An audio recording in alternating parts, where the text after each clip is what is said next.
Mga igsuon, gisultihan ni Jesus ang iyang mga disipulo nga mag-ampo kanunay. Kita usab, gisultihan niya nga mag-ampo nga walay hunong. Bisan dili nato dayon madawat ang atong giampo, kinahanglan magpabilin kita nga makanunayon ug malahotayon.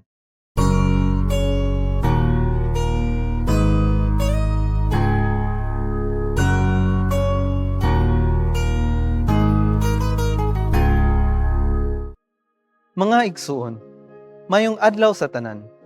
Aniya nausab kita sa inadlaw na palandong, ang pamalandong sa pulong sa Dios. Ako si Diego Octavius Tabotabo, usa ka predikon dinhi sa Archdiocese of Cebu. Sa ebanghelyo karon, si Jesus nag-awhag sa iyang mga disipulo sa pag-ampo nga walay hunong. Gihimo niya kini pinaagi sa usa ka sambingay. Adunay usa ka hari nga kadodawaan ang kinaiya. Walay kahadlok sa Dios ug walay respeto sa tao. Adunay byuda na midunol niini nga hari ug nihangyo kaniya ug usa ka matarong nga hukom. Atong hinumduman na sa karaang Israel ang mga byuda daling madaog-daog sa mga tao. Sa kadugayan, tungod sa nasamukan na ug gusto na pahawaon ang byuda, gihatagan siya sa hari ug usa ka makatarungan nga hukom kadtong gihuwat sa byuda.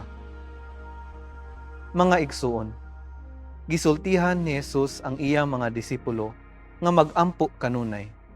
Kita usab, gisultihan niya nga mag-ampo nga walay hunong.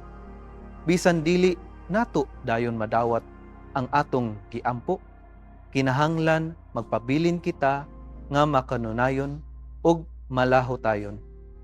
Getting tired of praying can mean a lot of things for us.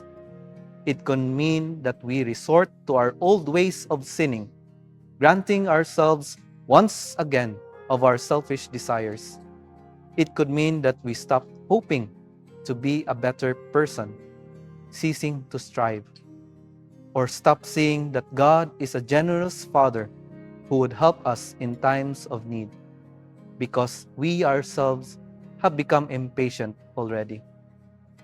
Ang panudlo ni Jesus nagbalik-balik, reverberating hangtod karon, bahin sa pag-ampo kanunay, sa pag-ampo nga walay pagpuas.